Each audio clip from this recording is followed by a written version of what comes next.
2-1 go, and then it flips me on my side. There. Oh, That was incredible. fantastic. Hey, y'all, what is the 15th, 14th, 15th of July today, Tuesday. Like Paget here, squirreled away somewhere outside Peoria, Illinois, inside of Good Force One, the vehicle of goodness. I was going to say Trump stopping, but that would just be, didn't work. Wishful thinking. Yeah. And Rob squirreled away, but becoming much more public outside of Fayetteville, Arkansas as a congressional candidate. So, hello, soon to be congressman. What do you call a soon to be congressperson? Candidate. Candidate. It's like, what do you call second place? You know, that old joke. First loser. That's what second place is. Yeah. Yep. As an Enneagram 3, that joke resonates deeply with me. Deep calls to deep on that one. You're like, oh, I already have that in here. Hey, our setup's a little different. If you're new with us, we don't always look like this. Sometimes we have more things going on around the sides. But we're having to use a particular restream here, and I can see that viewership is quite low. So I don't know what's happening. Maybe it's gonna take a little while for this thing to build. Using, well, it shouldn't. I don't know. It should be live on all the places. So, but hey, lots going on. I'll say weather-wise, as I look out this window, just at this little RV park outside of Peoria. It's just lovely, big, huge sky, cornfields, a farm, a barn right over there, a big farmhouse, cows roaming around out there. Just a pastoral period, alive and well in Peoria, Illinois. And it doesn't play in Peoria. How are things over there in Arkansas? Just hot as a tea kettle? Apparently, the rain is finally going to stop. I feel like we've just had so much rain. Wow. I haven't mowed the lawn in a week and a half, 10 days, 2 weeks, something, and it's a jungle out there. And then on top of that, Vanessa yesterday went out and she had a day where she didn't have a ton of work responsibilities, so she spent most of the day after the rain stopped. Spent most of the afternoon in the garden and pulling stuff out and weeding, and now there are piles of yard debris in my yard. Yeah. That if I was gonna mow, I have to tackle the piles and piles of yard debris. So, it seems I'm gonna Vanessa doesn't watch the podcast or listen to the podcast. So it seems to me that if you're just between us, Doug, if I was sitting next to you on Good Force One, going down the highway, it seems like it's a partway done job. Discarding of the yard waste seems to be part of the job. Brother, I am with you on this. It is it's a regular internal dialogue that I have that I've had to just say, no, my part of weeding the garden is to take it from the driveway or the sidewalk or the middle of the yard pile and then put it in the container or the bag and then move it along. And apparently that's my job too. What I would love to do is, move it to the fire pit and just burn it all up, but I don't think it's quite dry enough yet for that. But it's just going to be smelly. Oh, I learned a long time ago that frustration, personal frustration, is caused by the space between reality and expectation. Yes. And you can live in frustration all you want. You could change reality sometimes. You could change a behavior. You could change a thing. You could swap out a president for somebody else. But when you can't change the reality, the only thing left to do is, if you don't want to live in frustration, is to change your expectation. Yep.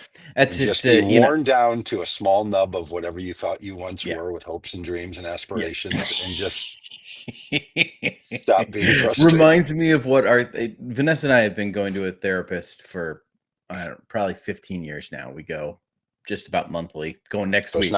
So it's not working, you're Oh saying? yeah, totally not working. I joke with my kids whenever they say that they've talked to a therapist. I'm like, you fixed yet?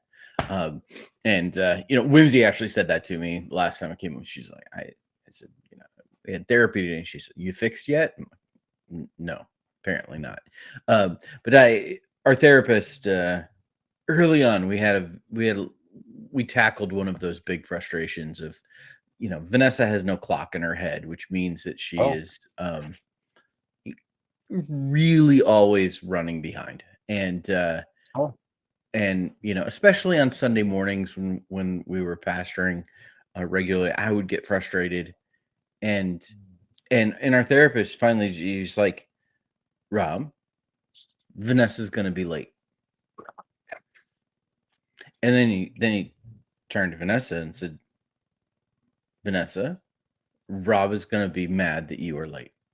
And we both just had to come to grips with that there's the reality. reality.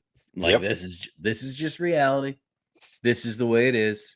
And as long once you make peace with that, then the frustration goes away. Well, it doesn't go away, but necessarily, but It, it it can be certainly, tempered. It can be yeah, tempered quite a it bit because you it no it longer have that. loosens that grip on you. And so I need to do some journaling about yard waste, I apparently. don't know. I don't know if journaling helps.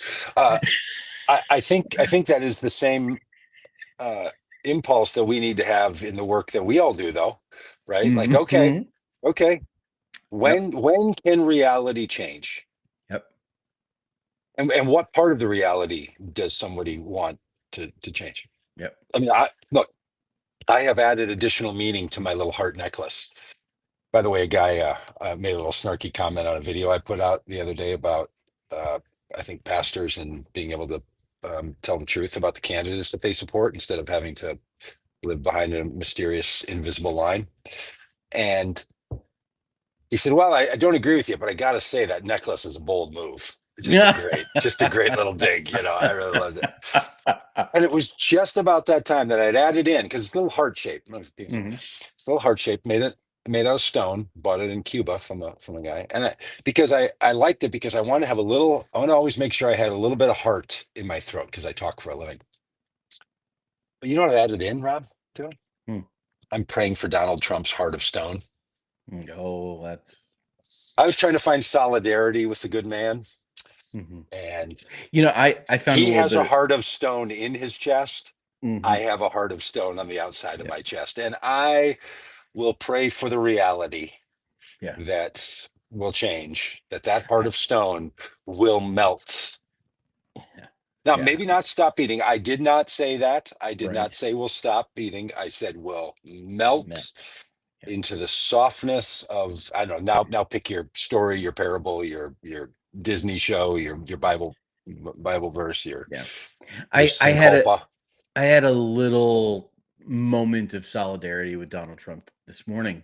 Yeah. Vanessa and I were talking, and the subject of gout came up, and uh, which I occasionally have bouts of, and I said to Vanessa, I said, I would not even wish gout on Donald Trump. Wow. So you And don't think Vanessa, that guy's been experienced? Okay, go yeah, oh, I'm sure he probably has had gout, 100%. on. Um, That's why he walks like that. yeah, yeah. And Vanessa immediately went back with, "Oh, I would." Ju- Just as spiritual path for slowing Yeah, down and seeing what's important in the world exactly, and all the rest. exactly. Well, you know what? There's not very many days where the MAGA bros Yeah. and the beta left males like you and I find ourselves in solidarity. Hmm. But on this day on the internet, I would imagine our tunes are going to be quite similar. And here's what I'm getting at if people aren't aware. The, Under Trump's direction, the FBI and the Attorney General have ceased all movement on the Jeffrey Epstein case, on the Jeffrey Epstein files. There's nothing to see, they said. There is no list. They harped on it for years. and said it has to come out. It's a big Democratic cover-up. Trump's now said there's nothing in there. We shouldn't be talking about it. In his words, more important things. I can't believe you're wasting our time talking about this. Here's a man for whom his golf scores become a regular thing he wants to chit chat about. And here it is, Rob. The MAGA bros and us lefty beta males finding our commonality in saying, release the files, stop the cover up. Now, look, the conspiracy is telling us there aren't. This government told us there are files. They were on Pam Bondi's desk. She's the Attorney General of these United States of America. She said the file is on my desk. Just release the entire file then.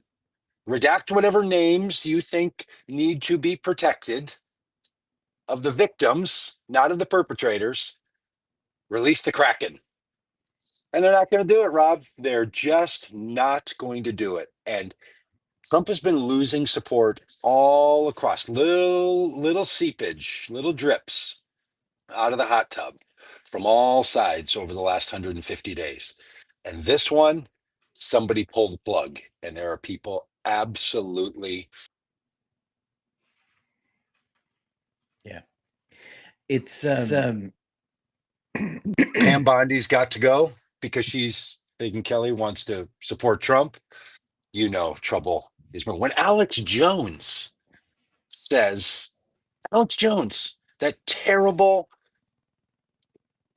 fella who was sued by families whose children were murdered for what he said about them. That guy has the common sense to say we don't need Trump anymore. Trump's part of the deep state. Alex Jones jumped the shark. Charlie Kirk, old Charlie Kirk, over the weekend was all over it. And then Trump called him and he backed off. Yeah. The fight in MAGAville, and look, it's not going to cause any difference because Trump doesn't care. The man's got a heart of stone. Yeah. So there's a number of interesting questions that all of this raises.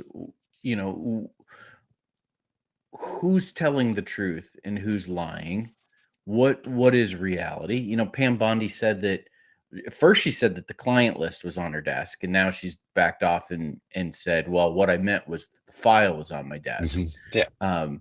And then there's there's nothing there. There's no and I mean, there's a person in prison for crimes related to Jeffrey Epstein's activities, including his trafficking of young women on behalf of quote unquote clients. I don't know if clients is the right word, if they paid him or not, but like it's not that there's nothing there. Yeah. Because somebody's in jail, you know, so that's one thing. Yes. Now hey, I'm going on mute to ask my phone a question, so don't worry about my moving lips. Okay.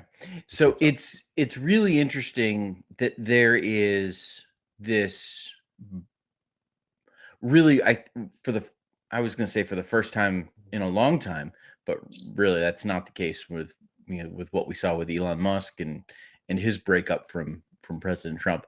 But what we see is there's a real fracture in the Trump administration itself between Pam Bondi, the Attorney General, and Kash Patel and Dan Bongingo. I don't know if that's Bongione. I don't. Gabagool. I don't know how to pronounce the man's name. I don't know. But it seems like we've got two distinct camps here. One, Pam Bondi acting seems to be at the behest of the president, Um, and then, the guys at the FBI seemingly wanting to act on principle, and that has put them in conflict, and that very conflict is what we're seeing in MAGA. It's the question of when there's loyalty to Mm-hmm. the man versus delivering on the expectations and promises, and the frustration is the reality between the space between the reality and the expectations. So that's where it's Yep. and it seems like clearly, I mean, it's not seems like clearly the president has Yes. picked a side I said, and don't release this information. Yes, don't he has. release it. Stop talking about it. He Yeah. wants to squelch any dissent on this, and that begs the question, why? Why? Why? What? Because he said he campaigned on it. His whole energy of his movement was around it. Yeah, The I'm not whole sure. pedophile Can I cover up. push back on the he Yeah. campaigned on it a little bit? Yeah. Because I remember, there were times where he was asked about releasing files, UFO files, Yeah. MLK, There's one particular JFK, interview I remember. Yeah. Yeah. and then he was asked about Epstein, and he was very committal on, like, he was like, yes on the MLK file, yes on the JFK file, yes on the UFO stuff. Epstein file, we'll see. Yeah. Yeah. He said maybe. I'm not sure. I agree with you that it was a driving energy Look, for his supporters. I'm not sure he actually made that promise. he said, well, okay, I'll just say in that particular interview, he said, yes, I will. But we have to be a little careful because there's a whole bunch of accusations about people that aren't fair. Okay. Yeah. He said that. He also said about the woman who's in prison for working with Epstein. Yeah. He wishes her well. Yeah. And then when he was asked about it a few days later, he said in an Axios interview, I wish everyone well. I don't want anything bad to happen to anyone. Yeah. And he said, the interviewer said, a pedophile you wish well in prison? Her boyfriend died in prison. I don't want that to happen to her. Meanwhile, this guy takes people who are legally in the United States, sends them to an El Salvadorian detention center, and says, I don't care. And then he's like, I don't want bad things to happen to anyone. Democrats are evil scum. Yeah. Like this whole bit that this guy is like, I wasn't campaigning on that. He was stuck because he knew these were his friends. He thought he could run on the fact that the Biden team was covering it up. And then what's wild, Rob, absolutely wild. Everyone on the MAGA side of Jeffrey Epstein was murdered in prison. Jeffrey Epstein files have been saying Epstein is covering up for Bill Clinton. They would say he's covering up for Oprah Winfrey. He's covering up for Nancy Pelosi. The whole thing is that it's a Democratic cover up. This is what Kash Patel said before he was the FBI director. A cover up of the deep state Democrats. Yeah. Then Trump comes out on Truth Social and says, there is a list, but it's a fake list created by Hillary Clinton, Barack Obama. Right. Why would the Democrats make a list saying that falsely saying that Democrats were involved in pedophile rings? Yep. Yep. You know Hey, why? Because listen, he knows that people have access to this thing. His name's going to be on. Here's what he's doing. Exactly what he does every single time something comes out. First says it didn't happen. Then says it doesn't matter. Then says it did happen, but what you've heard about it is wrong. And then he says the whole thing is fake. That's the plan. He's now rolled it all out. And do you know who it's not working for? The MAGA. true believers in MAGA. Yeah. who have And now listen, I said want to. blatantly Trump got rickrolled, and now he's on the side of the deep state. Yeah. Now listen, And I want Elon to. Musk, his billionaire huddle buddy, saying, you know why Trump's not releasing the Epstein files? Because he's in it. Have a good day, Yeah. DJT. Yeah. That's what Listen, blew this thing apart for MAGA people. I want to say in a loud and clear voice, we as, you know, left-wing beta males, as you said, we as Democratic supporters, I as a Democratic candidate for the United States Congress, I want to say in a loud and clear voice, if there is evidence. Oh, I was trying to make you big. Sorry. Oh, here we go. Have you got a thing on the bottom where you can make yourself big there? You got little squares Maybe. down there? Let me see. Oh, no, it just put me in full screen here.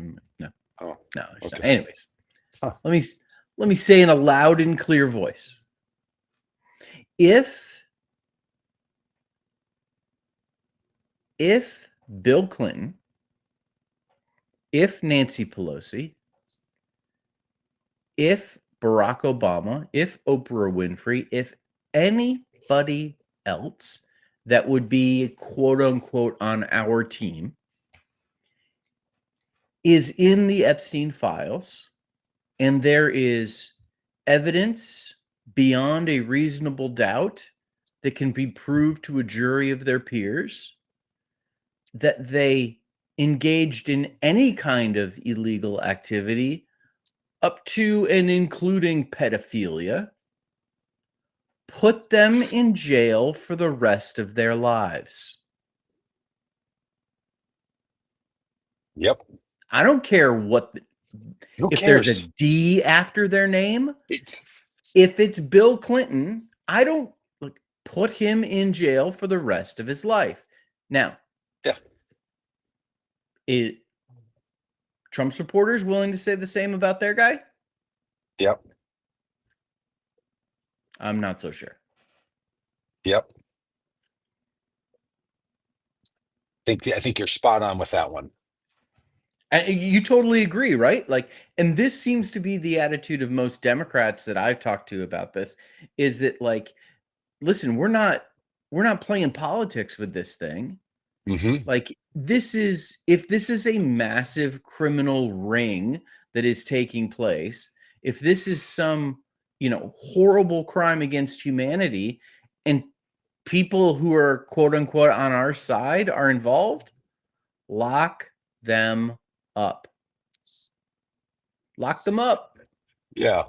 If the president of the United States is also involved and is now obstructing justice to keep himself, unsullied by this, lock him up too. Yeah. Lock him up too. And, oh, by the way, maybe lock him up for the 34 felonies he's already been convicted of. Yeah. Look, yes, 1,000 times over. And is this political? Absolutely, it's political. In the sense, not partisan, but in the sense that people in positions of power have an obligation. The reason people are charged with crimes the way Miss Maxwell is charged, the way Jeffrey Epstein was arrested and charged, when they walked into court, what the prosecutor said was, Judge, on behalf of my client, the United States of America, I ask for these charges.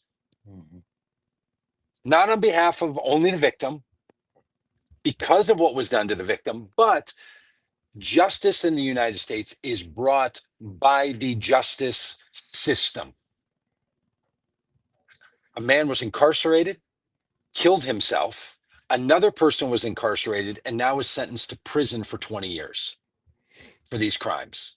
There is public interest in this case because they were arrested by Trump's Justice Department in his first term. Jeffrey Epstein died while in custody during Trump's administration. The Justice Department of Donald J. Trump was responsible for the well-being of Jeffrey Epstein. He killed himself. Ms. Maxwell is now going to the U.S. Supreme Court to say my trial should be redone because the chief law enforcement officer in the United States, the president of the United States, has said over the weekend the whole thing was a fraud made up by Democrats. Yep. When Trump puts out his official statements on Truth Social as the president, her lawyers jumped on it and said, hey, that looks to us like cause for a retrial because the chief law enforcement officer who knows everything there is to know about this said it's all fake. After spending 6 years saying it's true and they're covering it up. Yeah. So is it political? It absolutely, it has to be political because our justice system is in the business of giving the American people confidence in the justice system.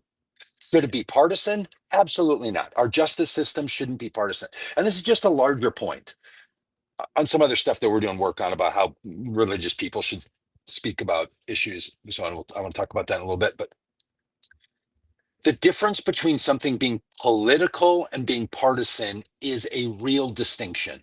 Yes. Partisan means, do you treat one group of people one way and another group of people the other way based on their political affiliation, not on their political nature.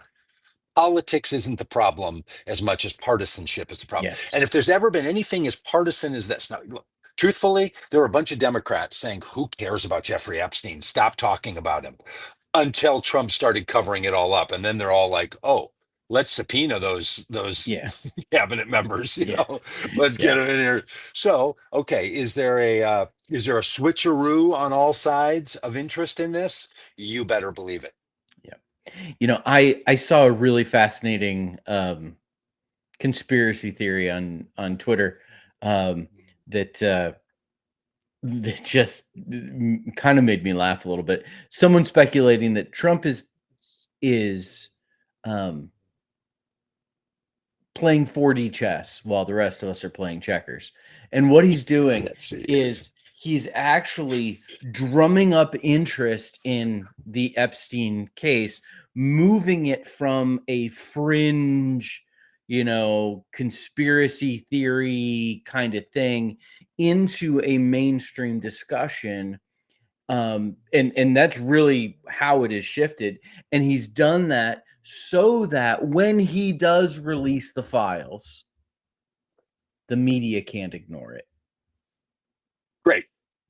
Whatever masterminding he's doing about bringing Volodymyr Zelensky into the Oval Office and berating him in front of the American people and cuddling up to Putin and then switching sides later and deciding that tariffs are all about fentanyl. Fentanyl is what we're trying to stop. That's why we're going to put tariffs on Mexico and tariffs on Canada. That's all this is about. To tariffs now being about economic equality or the United States having a leg up. Or maybe it's about getting a political leader to do what they want, like he's doing in Brazil. So whatever his masterminding of all of these flip-floppy, I have no idea what we're doing. Maybe saying, I'm not going to attack Medicaid funding and then attack Medicaid funding is just the genius level of negotiations. You want to believe that? He's a very stable genius. Does it feel like you look at all this stuff and does it feel like here's someone with a master plan that is executing that plan, or does it feel like someone is flailing? To me, it feels like someone's flailing. Yeah. But look, the man's ability to recover is superhuman. Yeah, his ear, the part of the body that receives the least blood flow on the human head, heals within hours. Yeah. Cut open. I remember. Wait a minute. Isn't there a story about like a world political leader who gets a wound to the head that heals? Where was that story? Who was that guy? Who Late was that 70s, early guy? 80s, Who somewhere. Yeah. was that guy? Maybe I saw a movie. Maybe I saw a Maybe I movie about think that. is that in the Bible somewhere? I don't know. I'll have to think about that. All right. Well, look, the, Listen, we have talked more about Jeffrey Epstein than I have ever had any desire to do. Wow. yeah, me too. I actually don't care about this case. The thing that matters is watching the very people, and I mean literally the people. Bonjoni, however you pronounce his name, Cash Patel, Pam Bondi, who were people who were put in these positions Yes. because they were aggressively saying they were going to do something about this. Yeah. Then they said, and Pam Bondi not only said as the attorney general in response to a not well crafted question when she said, "It's on my desk." The question was, "Oh, there's a file, there's a list," and she said, "Yes, the list of files on my desk." Then 2 days later, she clarified when someone said, "Are there flight logs? Are there lists of names?" Yes, there are. So she said over a course of days, "I have seen it." Now she says it's not there. Now, if she needs to clarify that, please do. Give your statement under oath Yep. to Congress and then release the information in that file where you can make it clear you saw information that didn't include the list of names. Because you were saying before you were in office and while you were in office, there's a list of names. Everybody around it has said there's a list of names. Yeah.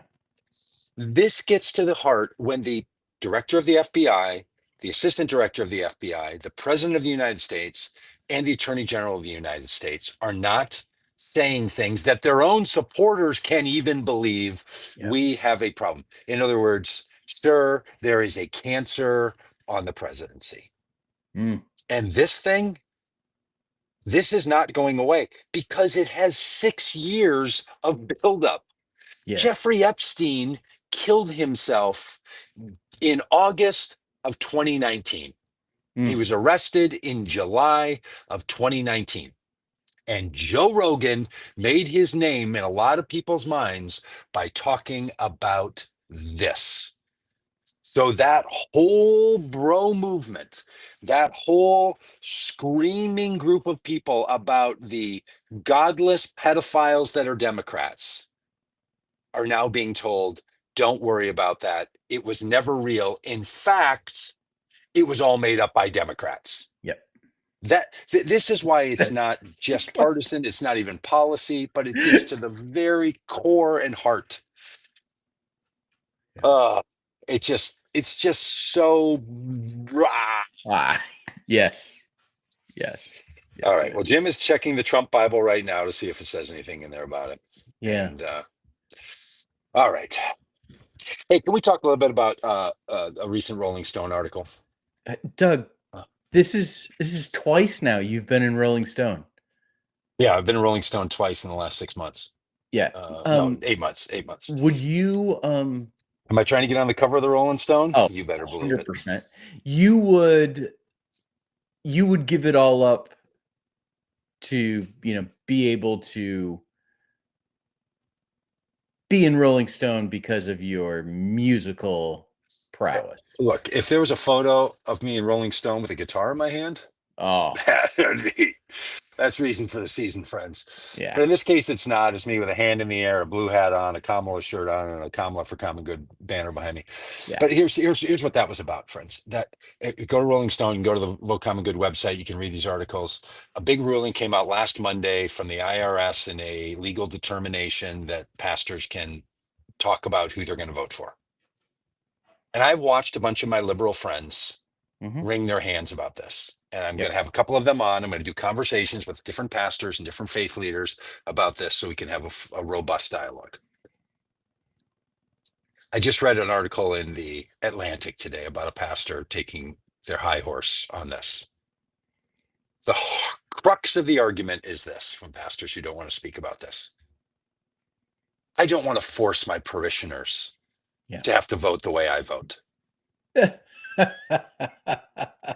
If you can't say to somebody as a pastor, here's what I believe in good conscience, and you have the freedom to do what you want, then the issue is not you saying that. The issue is the nature of your relationship with those people. That you believe that somehow you have conjured up a group of people that don't have the freedom to do what they want, taking your insight and input into consideration. The fact that pastors think if they say it, somehow their parishioners are going to become zombies who Yeah. feel the need to do it, or feel that they're opposing God, or feel they have to leave their church. Like, honest to goodness, pastor friends, your grandiose level of belief that your parishioners will do what you do, just tell them, I'm not saying you need to do this. I just want you to know where I stand in case you were interested. And on another point, while I'm waxing angrily here. So it's okay to tell them how to think about policy because you're glad to talk about policy. In fact, you say regularly, I want to preach about policy, not about personnel, not about candidates. I want to preach about the thing our government should do. So I guess what you're saying is you should tell them what to believe about policies, but not tell them what to believe about who to vote for. So is the problem that it's who to vote for, or that you don't want to tell people what to do and force them? Because seemingly, based on your earlier argument, which I've heard so many times and have read so clearly, and I think I have you right, fellow pastor friends who believe this, that you don't want to put undue pressure on people to conclude the way you do about the candidate, but you're fine putting that same pressure on them about how to believe about policies. Or do you not want to be involved in it at all? Now, feel free. Fine, don't talk about the stuff. Or if you do, say, I have no intention that you're going to believe the way I do about gun violence, about economic equality, about budgets being moral documents. That you're not going to rave about the climate change that needs to be addressed at the governmental level. That you're not going to talk about supporting people on Medicare or Medicaid through our government systems. You're fine to not talk about that, unless you found a way to talk about that and create enough freedom for people to be part of your community who disagree with you, but somehow that's not extended to, and therefore I would vote for this candidate and not that one. Somehow that statement you think violates it all. I, honest to goodness, don't get it. And you know what? None of your parishioners do either. The only people who get it are you, covering up for the fact that you don't think that politics is worthy of your voice. Soliloquy ended. I Rob, you think got there's any pushback? Can you speak on their behalf or your own behalf? Because yeah, I'm losing my mind over this. yeah, I think there is so much fear.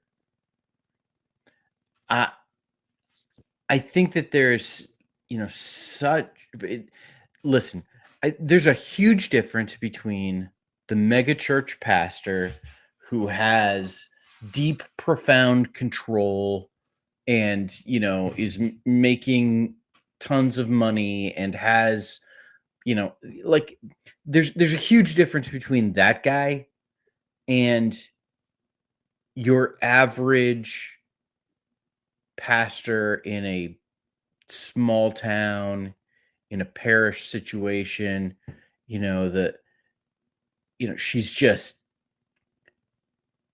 you know, visiting the hospital and taking care of people and sweating every dollar that comes in and the church being able to, pay its bills. And like there's a huge, huge difference between the mega church pastor who gets on TV and the vast majority of pastors around the country.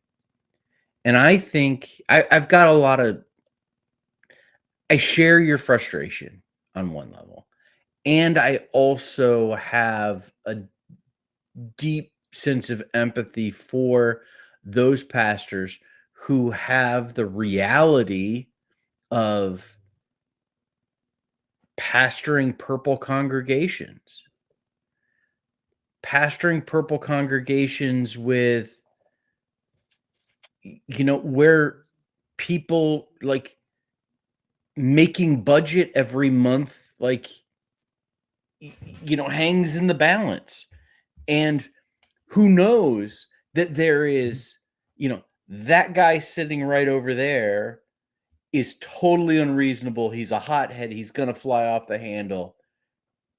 And, like, of course. And so don't talk about a whole set of things, but don't act like this one thing is somehow sacrosanct. That's my issue. Sure. And look, if you're right, Rob, and I think you are, because I've experienced it myself, I watched it with a lot of other pastors, then just say that, pastor friends. Yeah. Just say, I don't want you to know who I'm going to vote for, because I don't think our relationship of me as your clergy person and you as parishioner can handle it.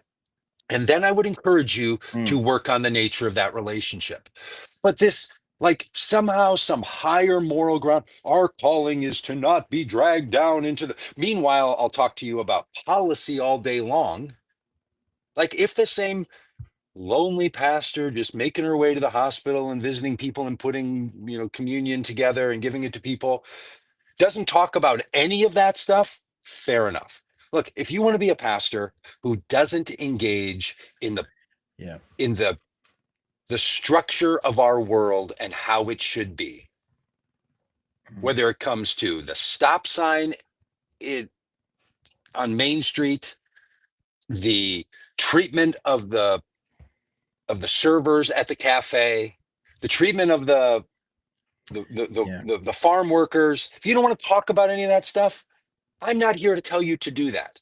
What I am here to say is, when you do this thing where you're fine talking about that, and then somehow getting to the conclusion of a representative form of democracy, and now you're like, oh, but Precious B could never share with the people of my church my own personal endorsement commitments. That is a game you're playing. Yeah. Maybe I'm wrong, and I would love to hear someone describe how it's not that. Now, they may say it without the feigning voice mockery that I put in that little comment there, but I think it's exactly those words. And the only reason I know that is because I have heard it over and over and over. And somehow them saying to all of us, and the country is better because we don't endorse candidates, we only endorse policies. What?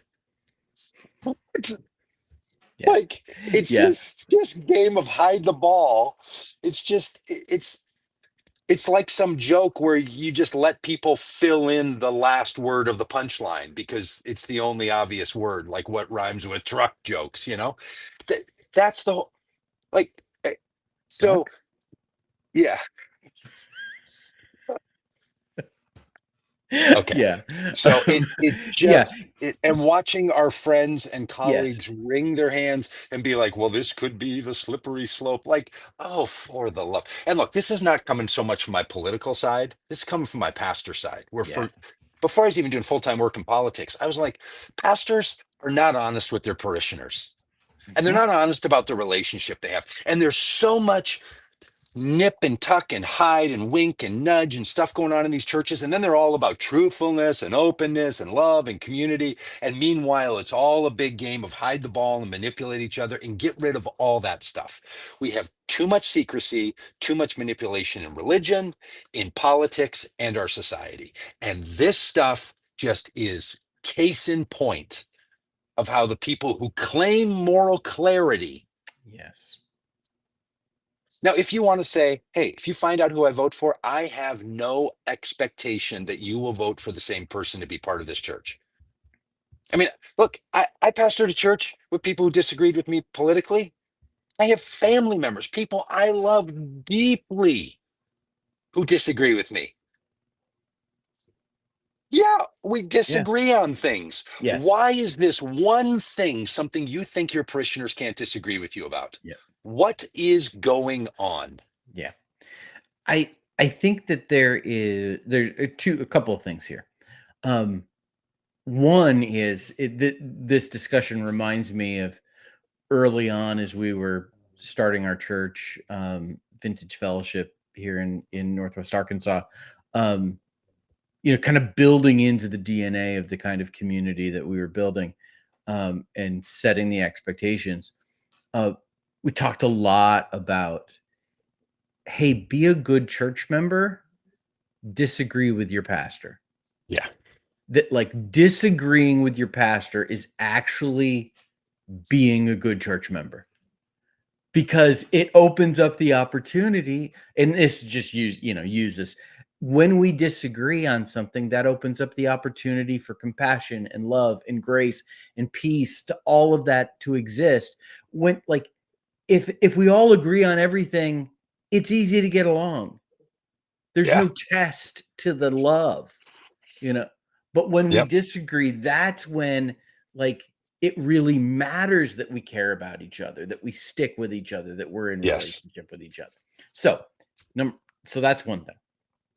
Another thing that comes to mind here is that, I think we've got to think about different visions of pastoral ministry.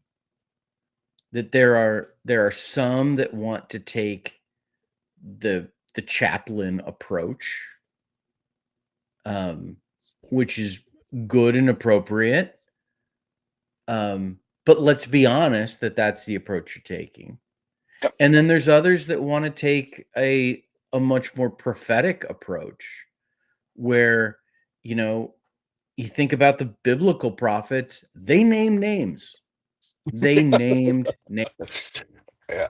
It was kind of the point. Right. Yeah. Right. Like, and, there's a lot of risk involved with that. John the Baptist lost his head. Jesus got killed. Yeah. But they name names. Yes. And I think that what we need to do is say, listen, there's part of pastoral ministry that has this prophetic component. And the prophetic component, like, names names. Like, it doesn't pussyfoot around. Doesn't hedge the bet. It doesn't wink and nod. It gets real honest real fast. And it recognizes that that's going to tick some people off, that's going to put people at risk. It's going to make people uncomfortable. But I think what we need to recognize is that, like, in this, like, I don't think the totality of pastoral ministry can be done by one person. I in fact think the whole community needs to take care of itself. Completely. And what we need to recognize is that, like, hey, we need some of these prophetic folks that are challenging and pushing, and we need some of the chaplainy folks that are coming along and, like, okay, like, we're going to be all right here. And we all learn from each other, and how we do this is really important in learning how a pastor expresses their support for a candidate is tremendously important. Is it going to be the Greg Locke approach, where it's, if you disagree with me, you're of the devil, and, Democrats are evil, and, Starbucks is witches, and which was a great video I watched this week of him talking about how Starbucks is a coven of witches, which was really fantastic. Send it to my daughter who works at Starbucks. He's a Pete's Coffee guy, apparently, huh? Apparently. He strikes me as a Dunkin' guy. I don't know why. But just thinking probably instant coffee, actually. Yeah, yeah, probably.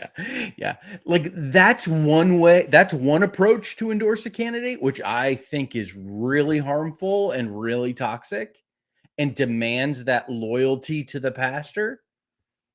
But to endorse somebody, to say, hey, listen, I'm voting for this person because they line up with these values that we've talked about as a church family that we cherish, and I think this person aligns best with those. Now, listen, you might come to a different conclusion. That's totally okay. Like, we need to have conversation and talk about it, and how you frame it is tremendously important for the life and health of your church. And what I think is most pastors, when they think about endorsing candidates, they see the Greg Locke example and they go, oh, I don't want to do that. And they haven't seen enough of the other example to say, I'm going to do it this way. Maybe it's lack of example, but they watch themselves do it. I But know they watch themselves do it. I don't know why I want to let them off the hook in some way. Because I watch them do it on I agree with policies. you, Doug. I agree with you. I know you do. I know you do. And at the same time, I feel the tension that It's many a glitch people in it's a glitch in the system. Look, Democrats, the Democratic Party has been very nervous about engaging faith people. Yes. And faith people on the left have been very nervous about their relationship with Democrats. They want to keep it a secret relationship.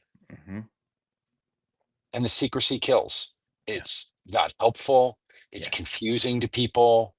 It, frankly, I will just say it bluntly. This is why progressive churches are small and failing.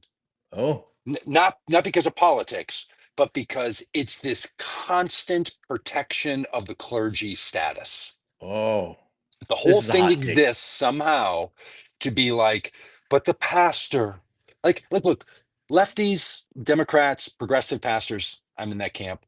We talk like, boy, at those churches, those other churches, those evangelical churches, the conservative churches, the pastors just tell people what to believe. But around here, we're free thinkers. But I can't tell you who I'm voting for because then you would think you have to vote like me.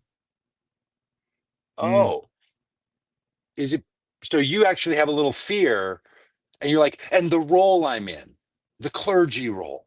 Oh, that's so protected. Come on. Then you stand up and you say, every work that people do in the world is blessed by God.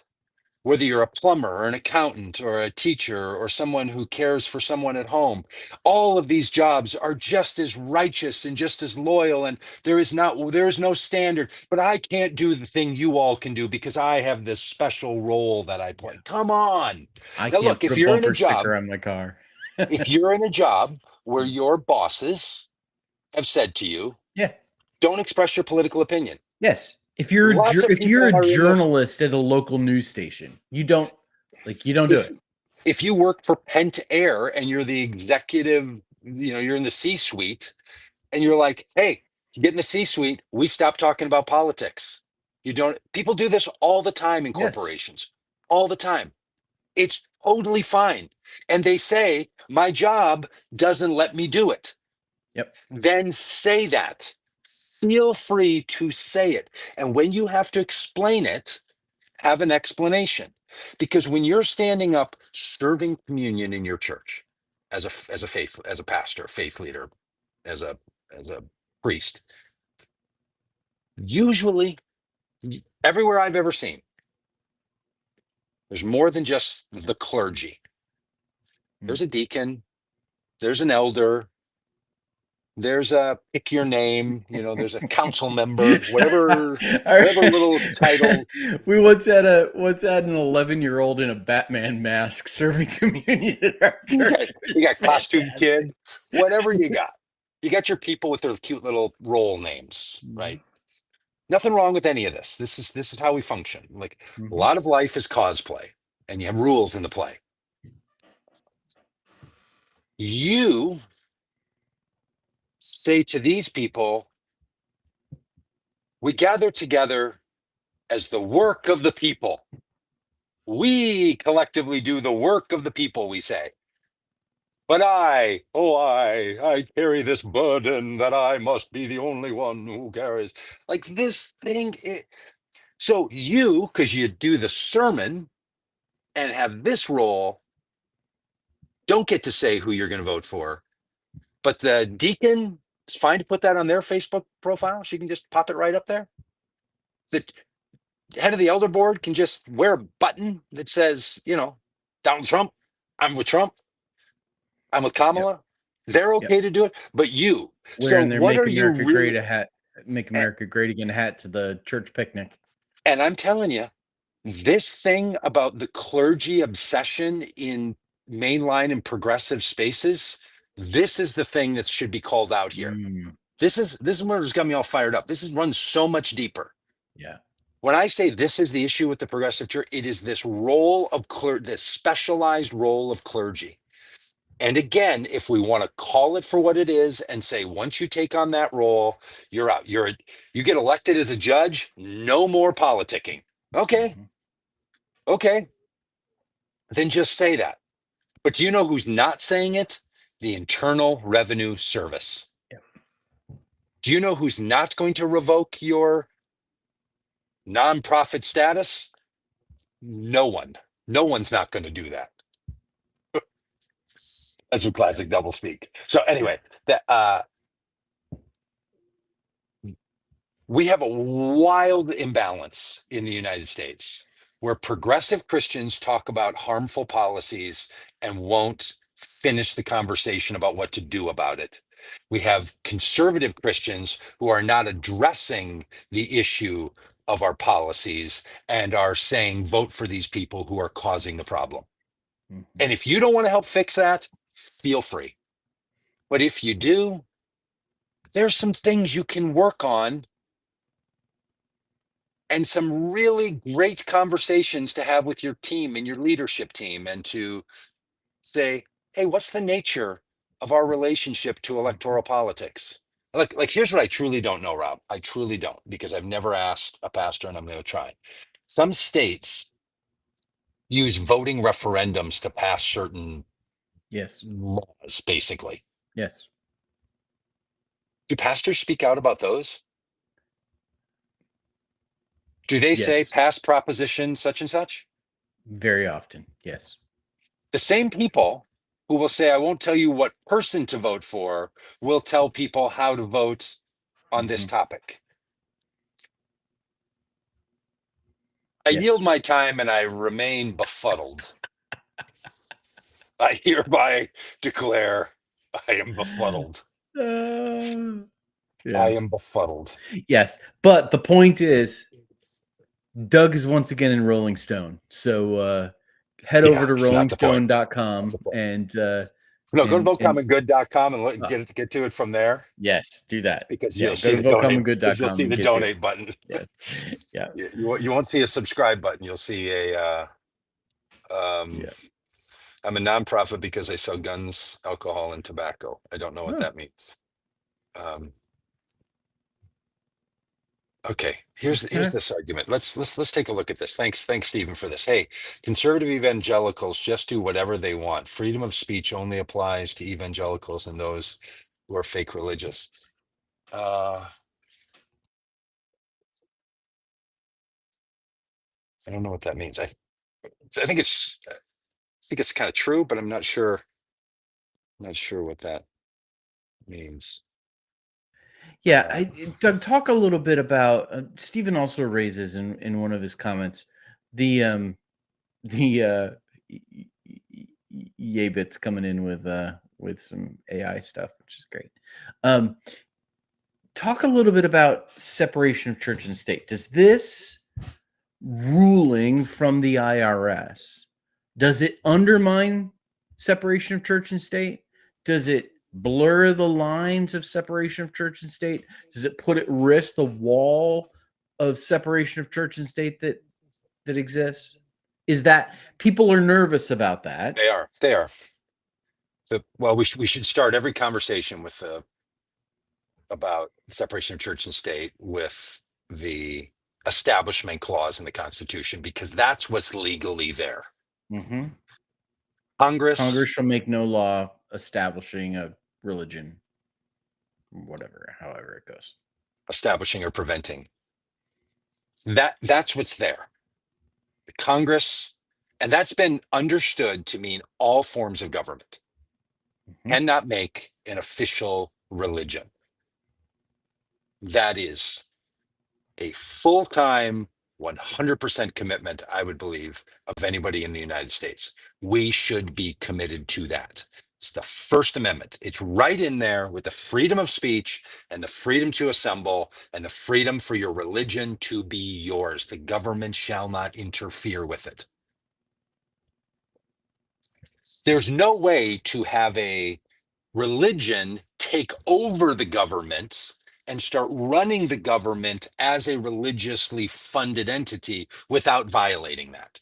So we have to be careful both directions. We have to be careful that the government doesn't pick and establish or prevent any religious expression, any at all.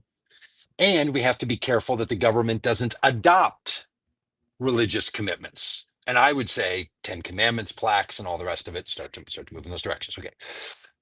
The wall of separation of church and state and separation between church and state was a Thomas Jefferson notion and idea. It's not in the Constitution. It's from a stinking letter. It's from a letter written to the good people in Virginia in the American Baptist tradition. I'm just quoting the congresswoman from Colorado, Lauren Boebert, yeah, and a lot of other conservatives who are like, look, we have not heard from her in a while. You gotten quiet. There's the implication behind things like phrases of separation of church and state seem to imply that people are saying there should be no religion that has any impact in our government, and there should be no government that has any impact in our religion. So far that some people would say the government can't tell us when we can meet, or if we have to wear masks. We get to do in our religion whatever we want. Separation of church and state. If you want true, pure separation of church and state, churches should be able to do whatever they want. If you're in a church bus, you can drive as fast as you want, right? If you're going to have a meeting in a pandemic, nobody can tell you what to do because you're doing it as the church. Full separation, nothing to do with each other. Of course not. No one's ever meant that. It's not what Thomas Jefferson meant. It's not what the Baptists of Virginia were arguing for. It's not what we've ever talked about. What Thomas Jefferson was saying was, hey, you people in your church, in your religion here are getting real close to wanting all of your efforts to be done simply in cohort with the church or with the government. You need to be sure that you have separate and equal entities. And there are times where there's going to be a wall between them and a time where you're going to come together. But you don't want the government taking your baptism view and making it the official baptism view. He was trying to argue for how you don't let the religion become the predominant argument of every legal cause and for every governmental input to be ceasing certain operations. It wasn't a great idea, though, to phrase it that way.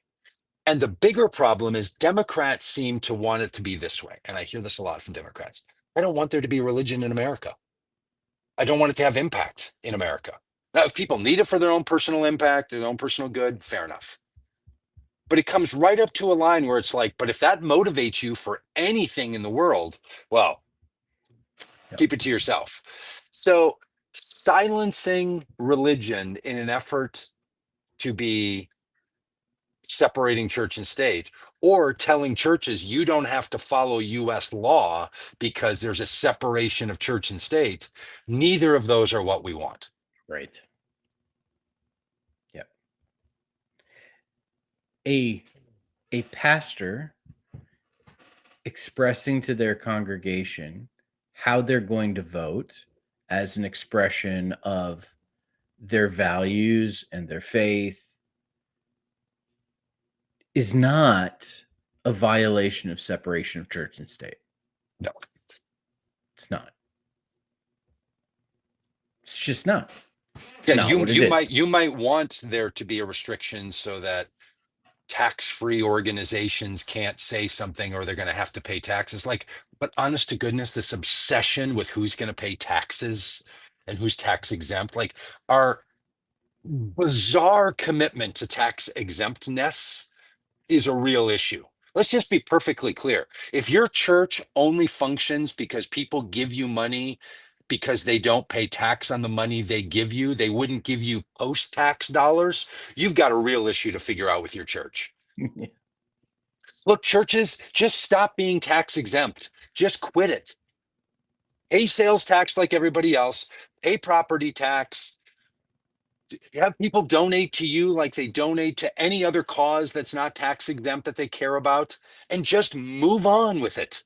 Just take the standard exemptions and move on. This, like, if we lose our tax exempt status, the only thing that gives our church meaning is that we don't pay property tax or we receive dollars from people that are pre-tax. Like, what? Just truly, to be a little bit snarky here, do you think the first century church was concerned about its tax exempt status from Rome? No, it's not the point. Somehow, this like tax code has become the essence of identity. Oh, we could lose our. First of all, no church in America has ever lost their tax exempt status. No legitimate church. One thing that ran as a fake church, just an online on paper thing that was running a scam, the only one that's ever happened. It's never happened. You know why? Because it's not what the IRS does. They don't care. But the idea that pastors are so obsessed with their IRS status says a whole lot about being concerned about money. And here's the other thing, these people rail about the evangelicals and the conservatives, and they say they're just money hungry and money grabbing, but we can't violate our 501c3 status because then we won't get money from people. And our big donors will leave. I And we can't won't endorse a get money candidate because I'll lose donors. because I'll lose donors. And then they're worried that these churches have enough struggles. Yeah. The idea that we run around trying to figure out how to maintain our IRS determined status. By the way, in the 501 code of the tax code, there are many versions of 501s. There's 501 charitable organizations. There's 501 organizations that are not charitable. When you're 501 charitable, means you're a Just downright 501c. rude. And then there's Not charitable at all. uncharitable. And then there's 501c4s. Vote Common Good is that organization. We're nonprofit, but you don't get a tax donation from money you give to us. 501c3s are tax exempt, but can't speak into political situations. There's 501bs, which are other kinds of, there's like libraries are 501c organizations and museums and schools, and they're all in different places in the tax code. Tax code is extremely complicated. Churches, get over that. You're granted 501c3 like status because you're a religious institution, not because you have to fulfill all the other 501c3 status. You don't even do that. Most churches don't even fill out a 1090 and tell the government where their money comes from. They don't even do it. But they want to act like they're the beacon of nonprofit status. So if you want to have a whole conversation about nonprofit status, boy, I could bore you to the end of time about stuff like that. But this is where it all becomes conflated, and somehow the identity of churches and the identity of pastors and separating church and state and 501c3 status and oh, we just can't. Okay, it's gotten so complicated here. And if you feel comfortable in how you've been Yeah. acting in the world, keep doing it. And don't let the IRS determination of what you can do. Because as the Apostle Paul told us, all things are permissible, but not all things are beneficial. So do that which is good and give up the rest. You don't have to. I'm not saying you have to. I'm just saying stop acting like you can't. Yeah. Because the government, or now it's not the government, now it's our pristine spot. Like, if you want to choose a posture, choose it boldly, state it, move on, and don't let some joker in a blue hat tell you to be different. Nobody, who cares then, right? You're clear. But if you've been wringing your hands all these years, boy, I would love to get my hands on the freedom to tell the truth to my parishioners. Well, at least when it comes to you losing your 501c3 status.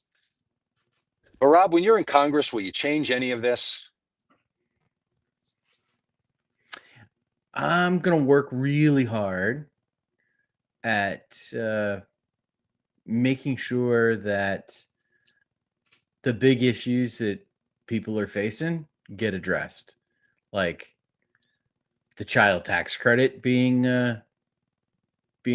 made more difficult to access by many working families, Medicaid, healthcare, the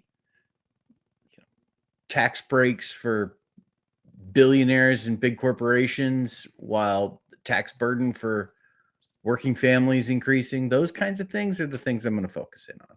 Great. And if the IRS is going to make determinations, fantastic. Rob Ryerson for Congress. If you're new around here, that guy Rob there, that guy right there, that guy, he's running for Congress too. RobForCongress.com, ROBB for Congress.com. Hey y'all, thanks for being a part of this. Oh, wow, it's already 11 o'clock. I'm stuck outside of Peoria, Illinois, and I got to go home today. Yeah. So got a big drive ahead. Got a big drive. Got a place to go, places to be, people to see. All right. Friends, we'll catch you on the flip side. So great. And so great seeing everybody in the chat today. Thank you. Real chatty. You know what? I'll tell you what. We've been using Ecamm for some really good reasons, but I really like the interface, at least the thing I'm looking at of this Restream alone. It's not terrible. It's pretty great. But I don't know. We can't do the same, like, well, I guess we can do can't do the circles. I can't figure out how to make you big. Well, I can just make you disappear. Anyway. all of our other fancy business. I'm not sure how we do it, but thanks for tolerating us, putting up with it. Hey, if you want the podcast version of this, there's a podcast version, because it's real visually stimulating, and we know. I do think it helps though to see the smirks and the pauses and I don't know. I like watching podcasts. I listen to a lot of podcasts, but when they have a video feed, I like it. Do you do that? Do you watch? I'm a audio guy usually, audio only. Okay. So no, listen. Have you uploaded a podcast with Spotify? No, because Joe Rogan's on Spotify and he's paid $100 million a year by them. I will have nothing to do with it until they speak out boldly and clearly that their highest paid employee does not speak for the company. But go on. So I put together a podcast, just one episode, with a guy named Solomon Birchfield, who is the executive director of an organization addressing homelessness here in Northwest Arkansas. And Solomon and I talked for about an hour about some local political stuff that's happening related to the homeless population, and then the work that he's involved in. And needed some place to host this. Didn't want to, pay to, for one episode of what will probably not be an ongoing thing. Did a little research. Spotify, shockingly easy to post a podcast. Shockingly. Oh. Do you have to have a paid account? Do you have to give Spotify money to be able to, I don't know. I do have a paid Spotify account. I bet. I do. Which my children have now said, how dare you, even consider getting rid of it? Oh, geez. Because they've got, no. They've got years and years and years of playlists built up that they, as do I.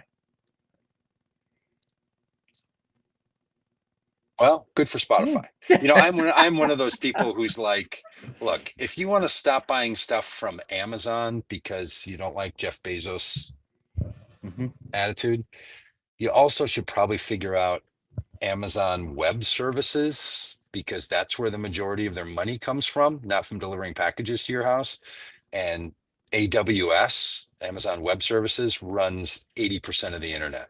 Everything. So if you want to not be contributing, fair enough. There's an Amish lifestyle awaiting you just outside of Peoria, Illinois. So I'm one of those people that's like, look, there's no ethical commerce. It's all interlinked. You're just picking. I had a friend tell me this the other day. The reason he won't use ChatGPT to help him write things for his work is because the amount of water that AI takes. Yeah. And I'm like, but you run an internet-based communication firm. Like, you're just picking one of the many. You know what the server farms are doing for all the other part of the internet? Anyway, everybody picks their thing. I get it. Yes. I get it. Yep. We all. Yeah. I My mean, you thing don't is, eat fish. well, it's because it's poisonous. I can't give any money to Spotify Yeah. while they're going to pay $150 million a year to Joe Rogan. Yeah. I just can't get myself to do it. Yeah, sure. I would have thought your children would have carried these morals deeply. I'd like Well, just ask them to consider. we had long been a Spotify family before that happened, and there was discussion and just a collective agreement that we were going to turn a blind eye because of the hassle of moving your playlists over. And there it is. And there it is. The libs. Yep. Okay. But no. Well, find out, would you, and let the good people know, or just ask ChatGPT right now while you're sitting there. Can you post I don't know. podcasts? We're probably on Spotify anyways, right? Already? This podcast? Yeah, I think this podcast is on Spotify. Yeah. Yeah. So anyways, if you want to check out I'm just not giving my money. Yeah. Oh, totally. But Gladly. we pay a thing called Podbean. Yeah. And then Podbean distributes to those channels. So somehow Podbean has some relationship. Yes. As being Spotify. I just can't imagine Joe Rogan's company is going to let anybody benefit from Spotify without paying for it. Yeah. I can't imagine that, but maybe. Yeah. So, I have used Podbean in the past. All I'm saying is I was shocked at how easy Spotify was. And if, folks want to go on Spotify and find a podcast about an organization called New Beginnings and listen to an hour of me talking about solving homelessness, that'd be great too. Okay. Yabbit says something here about Elon Musk has his own AI that they were trying to. Yeah. Yeah. So Grok, which is the chip. Yeah. The implanted Musk chip is a joke. The Grok update. Yeah. If you didn't see Grok, which is the AI that is embedded in X, which used to be Twitter. So like while you're in it, you can ask Grok to, you can use it like ChatGPT, but it's embedded in X. And so you can use it in replies and all sorts of things.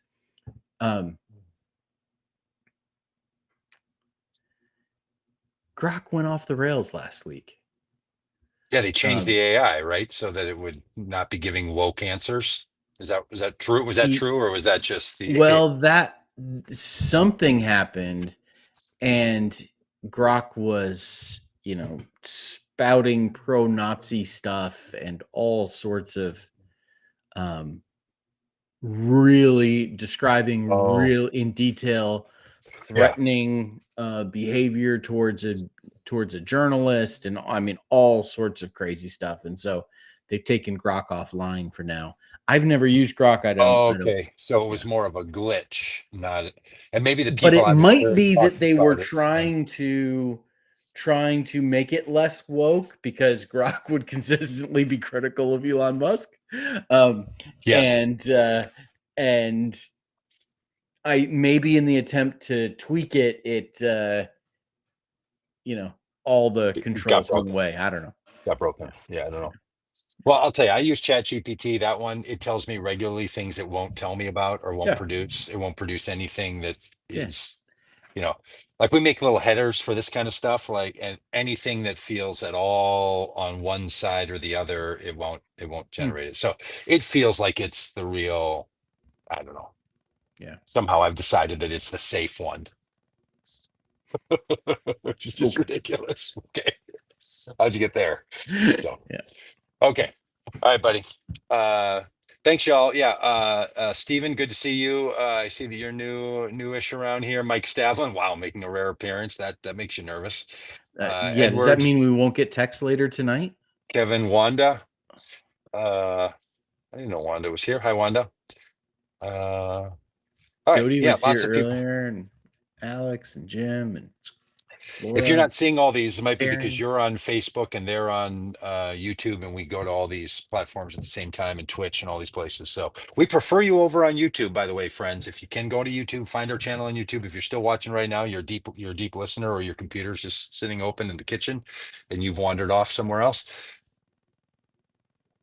It helps us play the algorithm game over on YouTube better than on any other places. So if you can, you can help a brother out. All right. See ya. All right. Bye.